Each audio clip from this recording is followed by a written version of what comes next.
Well, for those of you who are listening, that is the OJs from their 1963 album Ship Ahoy. And I guess many of you already know what we're going to talk about. The print you see behind me is from, the two prints you see behind me are from 1861 when slaves were recently freed and 1963 during the Birmingham Crusade for voting rights. I'm going to do something today that I promised you I wouldn't do. I'm going to review a movie.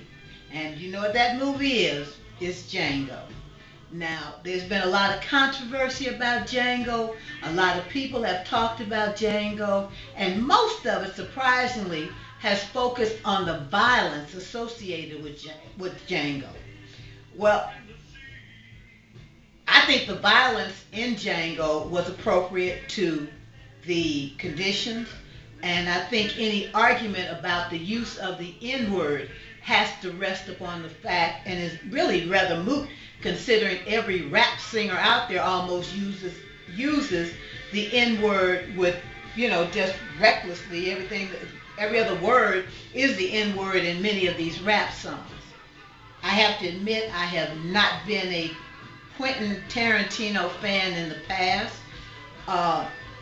But this movie set a little different standard than I think a lot of movies about slavery.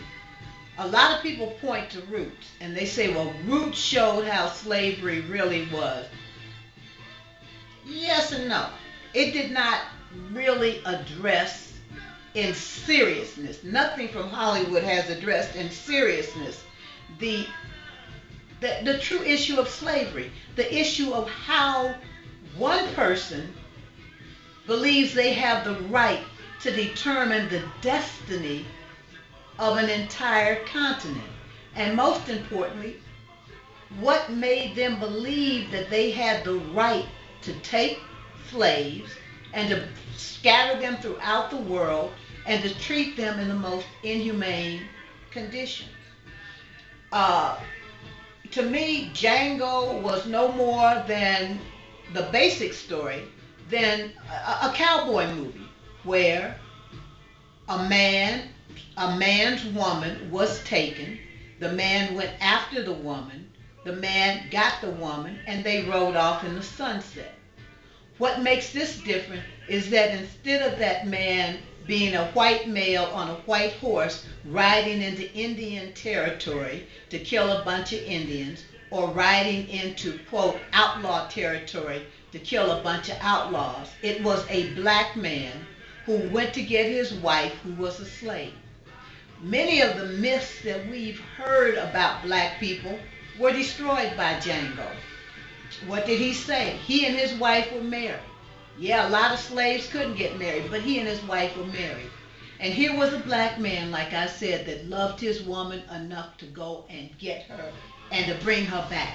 Now, the problem has always been, I always say, the problem always is who is telling the story.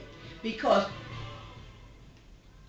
there's an old African proverb that goes something like this.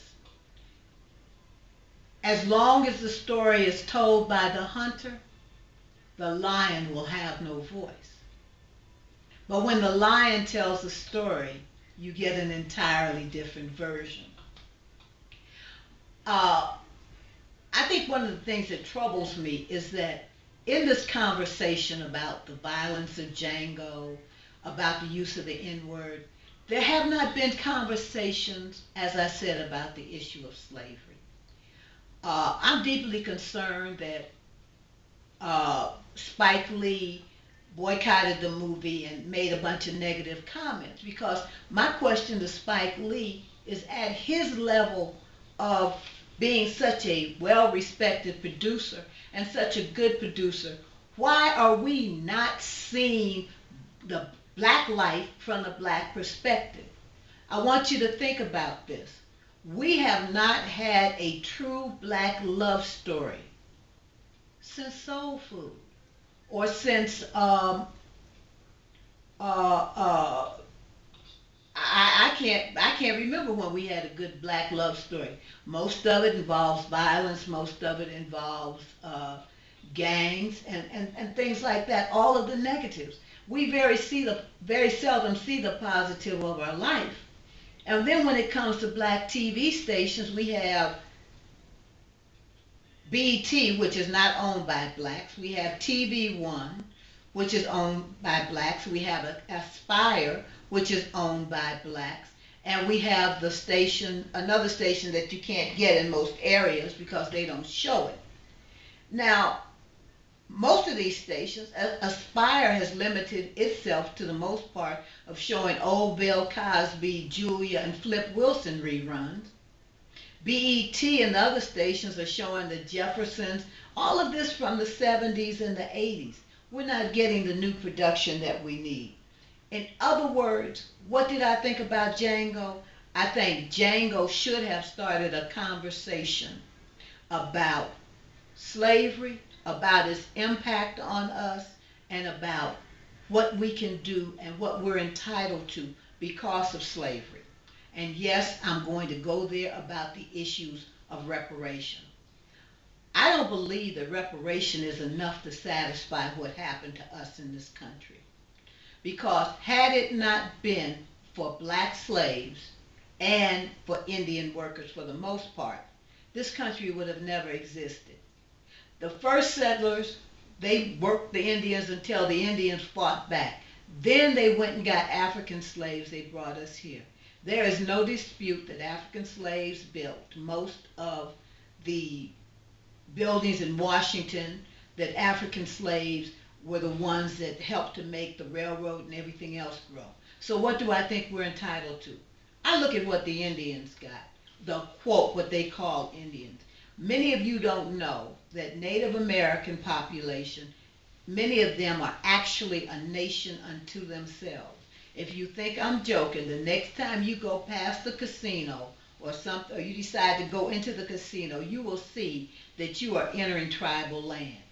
We need to start thinking about a homeland. We need to start thinking about unity, and we need to start thinking about what we can do to make the legacy of our ancestors who were slaves, the dreams and the aspirations that they have, a reality in this day. I want to thank you for watching, and like I said, I love Django. I think that the conversation needs to be away from the violence and onto the issue of slavery. So, as I've always told you in the past, there's only three things you can do with power. You can use it, you can abuse it, or you can fear it. As Frederick Douglass said, power concedes nothing without demand. And as we said in the 60s and the 70s, seize the power, seize the time. Be blessed, and remember who you are and whose you are.